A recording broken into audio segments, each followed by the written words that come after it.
It says mixed mode and the Aztecs. What is So, this? so like I named that slide, the Mauritanian races. I don't want you to forget that. Woo! These are the Mauritanian races beyond the Rio Grande. You feel me? These were the Moors that the Mauritanian race of peoples that could not be on this side of Texas.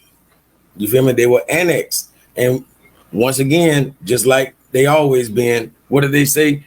They discovered these people. You know what I mean? They discovered the Aztecs. Wow. You feel me? And they sure look like Mauritanian people to me. You feel me? They look like Moors to me. The Moors called this the al-Kitab, which means communication source. Means mother, source, or community. Kitab means a writing, a book, or a form of communication. This is the source of our communication. It is planet. Governing systems. 15,000 years from now, we're on the other side. Because they don't know what I am. I'm both. That's what they want. Heard them say I was 30. That's what they want. I was 30. And that's what I got my mom. We were like 20 and 30 strains mixed. That's what I got my mom. You know what they say? I don't know. Could be true. Could be lie. Because they don't know what I am. Named, and one of their exploration journeys might have led them to modern-day Ohio. An article written by James L. Murphy for the Ohio Historical Society discusses H.K. Landis's description of a hollow brass hemisphere covered with Egyptian hieroglyph. The breadth, length. I previously stated that the Olmecs were of Mali, and that does make them Moors. Absolutely, the Olmecs were indeed Malian Moors. The Mayans were the descendants of the Malian Moors and were often referred to as Black Mexicans or Quetzalcoatl. There are ancient Mexican wall paintings that depict these Negroid kings as rulers and are unmistakably African. These Moors were the people who built the Great Pyramids all over South America, Peru, Canada, Alaska, and Georgia. Scattered all throughout North America along the Mississippi River and its tributaries are found mounds built out of tons of earth, tons and tons of earth. The people who built them were called the mound builders, and they were the descendants of the Malian Moors, the Olmecs. These Moors eventually migrated to North America from Mexico and became known as the Washita, the Yamasee, and the Ben Ismael tribe.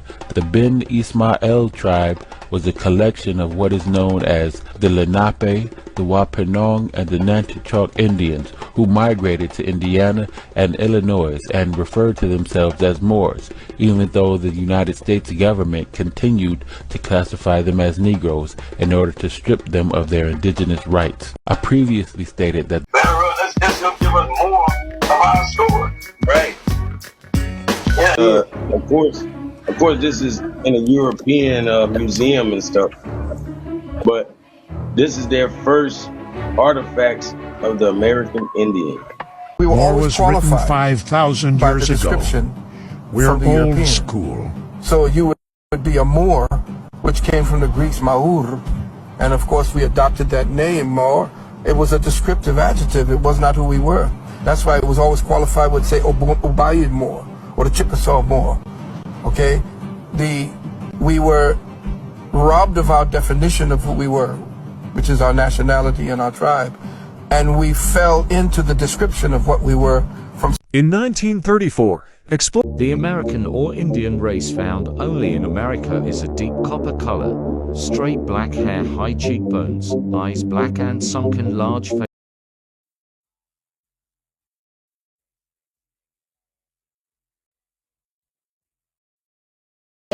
And she said, "Get down."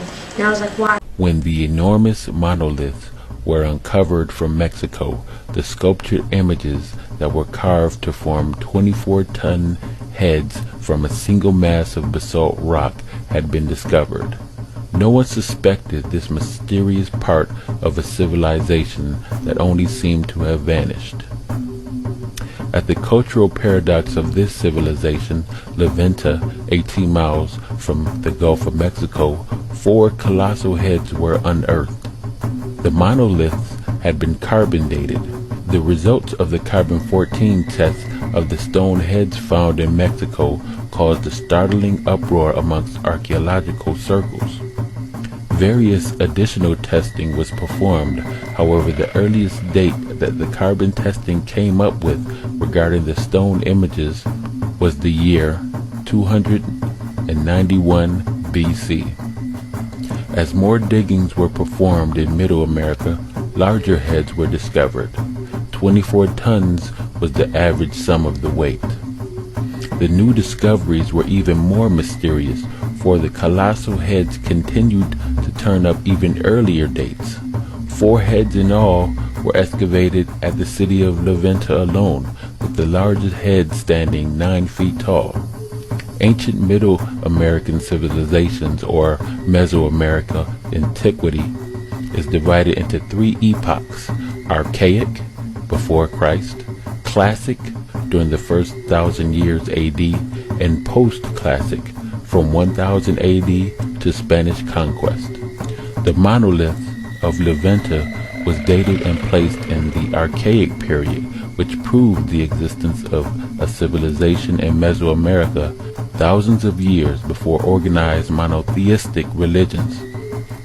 Perhaps more staggering than the result of the carbon dating of these stone figures is the apparent construction and proportions of the monoliths. According to archaeological circles, the statues were constructed from one massive chunk of basalt block mined from stone quarries 80 miles away and transported to the center of Levanta with a sum weight of 20 to 40 tons each. It seems these stones were rolled over vast tracts of land or transported down a river on wooden rafts,